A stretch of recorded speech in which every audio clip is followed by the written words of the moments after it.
ಜಾತಿ ಗಣತಿ ವರದಿ ಬಗ್ಗೆ ಆತುರದ ನಿರ್ಧಾರ ಮಾಡೋದಿಲ್ಲ ಅಂತ ಹೇಳಿ ಡಿ ಕೆ ಶಿವಕುಮಾರ್ ಸ್ಪಷ್ಟಪಡಿಸಿದ್ದಾರೆ. ವರದಿ ಇನ್ನು ಕ್ಯಾಬಿನೆಟ್ನಲ್ಲಿ ಚರ್ಚೆ ಆಗಬೇಕು. ಸಿಎಂ ಅವರು ಸದನದಲ್ಲಿ ಚರ್ಚಿಸ್ತೀನಿ ಅಂತಲೂ ಕೂಡ ಹೇಳಿದ್ದಾರೆ. ಅದೆಲ್ಲವೂ ಆದ್ಮೇಲೆ ನಿರ್ಧಾರ ಕೈಗೊಳ್ತೀವಿ ಅಂತ ಹೇಳಿ ದೊಡ್ಡಬಳ್ಳಾಪುರದ ಘಾಟಿ ಸುಬ್ರಹ್ಮಣ್ಯದಲ್ಲಿ ಡಿಸಿಎಂ ಡಿಕೆ ಹೇಳಿಕೆ ನೀಡಿದ್ದಾರೆ. ನಾನಿನ್ನೂ ಕೂಡ ಪೂರ್ಣವಾಗಿ ವರದಿಯನ್ನು ನೋಡಿಲ್ಲ. ಕೆಲವರು ರಾಜಕಾರಣದ ಹೇಳಿಕೆಯನ್ನು ಕೊಡ್ತಾ ಇದ್ದಾರೆ.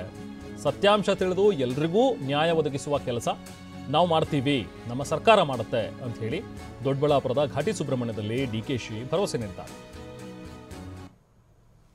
ಸಿಎಂ ಹೇಳಿದ್ದಾರೆ, ನಾನಿನ್ನ ವರದಿ ನೋಡಿಲ್ಲ. ನಾನು ನಿನ್ನೆ ಬೆಳಗಾಮು ಮಂಗಳೂರಿಗೆ ಹೋಗಿದ್ದೆ.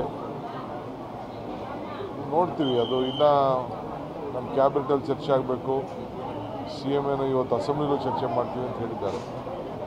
ನಿಮ್ಮ ಜೊತೆ ಕೆಲಸ ಮಾಡಿದ್ದು ಬಹಳ ಖುಷಿ ಆಯಿತು. ನೀವೇ ಬೆಸ್ಟ್ ಬಾಸ್. ಇಷ್ಟು ಮ್ಯಾನೇಜರ್ ಆಗಿದ್ದೆ, ಇನ್ನು ಮುಂದೆ ಬಾಸ್ ಆಗ್ತೀನಿ. ಹೇಗೆ? ಬಾಸ್ ವಾಲಾ ಬಾಸ್ ವಾಲಾ, ಬಿ ದ ಬಾಸ್. ಆತುರದ ನಿರ್ಧಾರ ಯಾರೂ ತೆಗೆದುಕೊಳ್ಳೋದಿಲ್ಲ. ಸೊ ಅದರಿಂದ ಕೆಲವು ರಾಜಕಾರಣ ಸ್ಟೇಟ್ಮೆಂಟ್ ಮಾಡ್ತಾ ಇರ್ತಾರೆ.